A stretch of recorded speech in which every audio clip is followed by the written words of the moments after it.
Yeah, so my first incident was we take out phone calls in the company every single day all the time.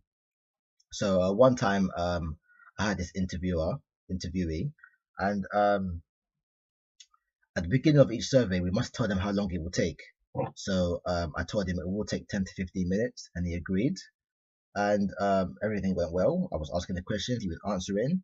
And then halfway into the survey, he started to get a bit agitated, started to get a bit angry, and he was asking me questions like, how long will it take? I tried to put him at ease and say to him, look, it'll be done soon. I just got a few more questions left. But this interviewee, he was just not having it at all. I don't know why we had initially agreed how long it would take, but he just started to get agitated. It was clear that he wanted to come off the phone. I was trying to persuade him politely that everything will be done soon, but he was just not having any of it at all. So for just some weird reason, he started to get really abusive. I mean, seriously, he was calling me names. He was just saying things just unrelatable to anything. So my emotions were running high at the time, so I kind of threw some harsh words back at him over the phone, which was a complete breach for me. I'm not meant to do that, but I was just caught up in a moment. I felt really offended. I felt I had to defend myself over the phone, so I kind of abused him back.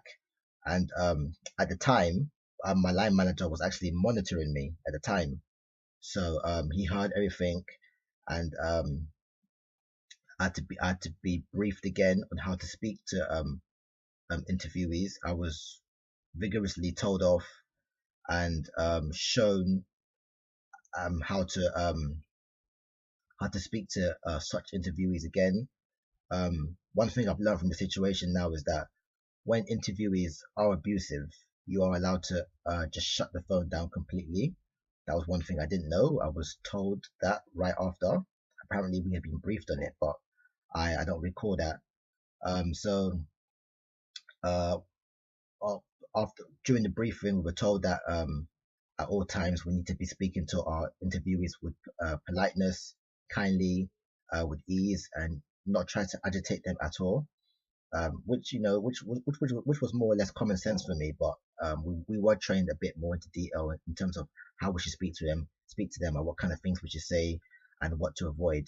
So one thing I would say I learned from the situation was that next time when that situation does arise, I should try to calm down the person at all times, um, hesitate from being abusive, and